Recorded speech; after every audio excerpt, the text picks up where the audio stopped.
ஆண்டவராகிய இயேசு கிறிஸ்துவின் இன்ப உயிர்த்தெழுந்த நாமத்தினாலே அற்புதமான சுவிசேஷ பயணத்திற்கு உங்கள் அன்போடு வாழ்த்தி வரவேற்கிறேன்.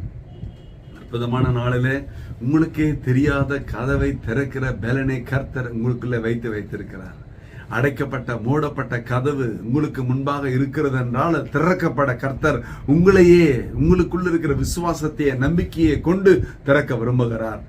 அப்போஸ்தலனான பவுலோட வாழ்க்கையில பாருங்க, அப்போஸ்தலர் 23 அதிகாரம் 11 வசனத்திலிருந்து 28 அதிகாரம் பாத்தீங்கன்னா, அன்று ராத்திரியிலே கர்த்தர் பவுலின் அருகே நின்று, பவுலே திடன்கொள், நீ என்னை குறித்து எருசலேமிலே சாட்சி கொடுத்தது போல ரோமாவிலும் சாட்சி கொடுக்க வேண்டும் என்றார்.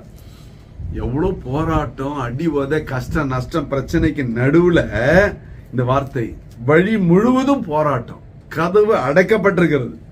பொழுது விடியும் பொழுது அவனை கொலை செய்வதற்கு 40 பேர் சத்தியம் பண்ணி காத்து கொண்டிருக்கிறார்கள். ஈரோ கிளி என்ற கடுங்காற்று வரப்போகிறது, கப்பர் சேதம் வரப்போகிறது, அங்கே இருக்கிற போர் சேவை கொலை செய்ய ஆயத்தமா இருக்கிறார்கள். கட்டுவிரியன் பாம்பு அவனை கடிக்கிறது. இவ்வளவு கஷ்டம், எத்தனை சவால்கள் வந்தாலும் கர்த்தர் ரோமாபுதிக்கு கதவை திறந்தார். ஹல்லேலூயா. யாரும் போக முடியாத, அதாங்க, கல்லுக்குள் நீரை வைத்து, நீருக்குள் தேரை வைத்து, தேரைக்குள் உயிரை வைத்து ஒரு ஆண்டவர். ஹல்லேலூயா. காற்று போக முடியாத கல்லுக்குள் ஒரு தேரையை வைத்தாண்ட அதுக்குள் உயிரை வைத்தார் என்றால், காற்று போக முடியாத இடத்துல கூட சுவிசேஷத்தை கர்த்தரால் கொண்டு செல்ல முடியும். உங்களை கொண்டு, அல்லேலூயா, உன்னை கொண்டு, அல்லேலூயா, உனக்குள் இருக்கிற திறமையை, தாளந்த பலனை கொண்டு. ஆமென். நீங்க உடனே யார் போவான்னு கேட்டா, நீங்க இந்த மிஷினரி, அந்த missionary, half missionary, full missionary, தீர்க்கதரிசி சொல்லக்கூடாது. முதல்ல நீங்க உங்களை பாருங்க, நீங்க உங்களை கணக்கில் எடுங்க. எருசலேமிலிருந்து ரோமாபுரி போகிற வரைக்கும் பவுலுக்கு 1000 பிரச்சனை. கர்த்தரே அவனுக்காக கதவை திறந்தார். காரணம், பவுல் உறுதியாக நிற்கிறான். அசைக்கப்படாதபடிக்கு கிறிஸ்துவுக்காக வாழ வேண்டும் என்பதில் உறுதியாய் நிற்கிறான். அதான் பாருங்க, அதான் உண்மை. எப்பொழுதுமே கிறிஸ்துவுக்கு வைராக்கியமா உறுதியாய் நிற்க வேண்டும். பாருங்க, எப்பேற்பட்ட தடை வந்தாலும் கர்த்தர் அதை மாற்றுவார் என்ற விசுவாசத்தோடு முன்னேறி செல்ல வேண்டுமே தவிர, தடையை பார்த்து துவண்டு போக அழைக்கப்படவில்லை. தோல்விகள் தோற்று போக வேண்டுமே தவிர நீட் தோற்று போக கூடாது.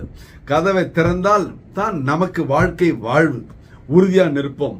1 கொரிந்தியர் 10:13 சொல்லுகிறது, உங்கள் திராணிக்கு மேலாக நீங்கள் சோதிக்கப்படுவதற்கு அவர் இடம் கொடுப்பதே இல்லை. கவலைப்படாதிருங்கள்.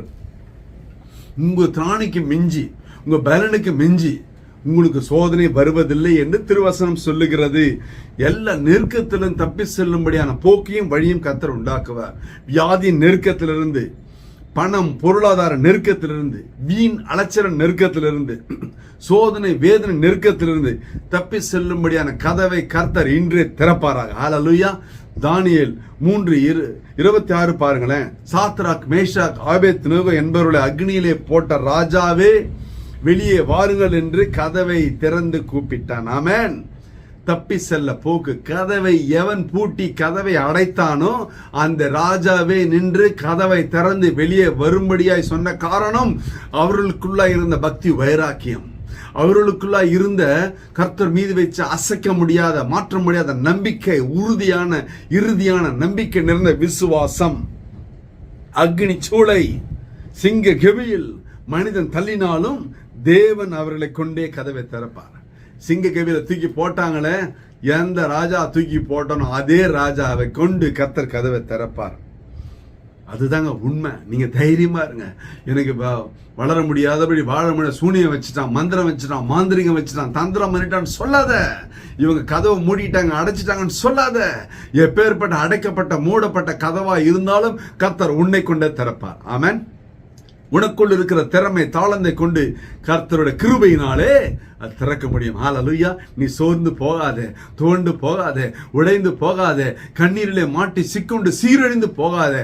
தற்கொலை ஒரு முடிவல்ல. நீ வாழ்வதற்காய், வாழ்ந்து வாழ வைப்பதற்காய் நீ உருவாக்கப்பட்டவன். நீ பிறந்ததே மற்றவருடைய ஆசீர்வாதத்திற்காய். ஹல்லேலூயா.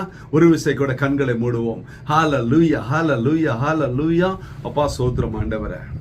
இந்த அற்புதமான ஆசீர்வாதப்பட நாளில் இது பார்த்து கொண்ட பிள்ளையோட வாழ்க்கையில பெரிய ஆசீர்வாதம் கடந்து வரட்டும். அடைக்கப்பட்ட மூடப்பட்ட கதவு திறக்கப்படட்டும். வியாபாரம், தொழில, குடும்பத்துல, சபையில, சமுதாயத்துல, ஊழியத்துல எல்லா கதவுகள் இயேசுவின் நாமம் திறக்கப்படட்டும் ராஜா. சந்தோஷ சமாதான சாட்சியாய் நிறுத்துங்க. இயேசு கிறிஸ்துவின் உயிர்த்தெழுந்த வளமான நாமத்தினால தேவனது செய்யும்படிய திருப்பாதங்களிலே தாழ்மையாய் ஒப்பு கொடுத்து ஜெபித்து ஜெயம் எடுக்கிறோம் ஜீவனுள்ள நல்ல பிதாவே. ஆமென். கர்த்தர் ஆசீர்வதிப்பாராக. Praise the Lord.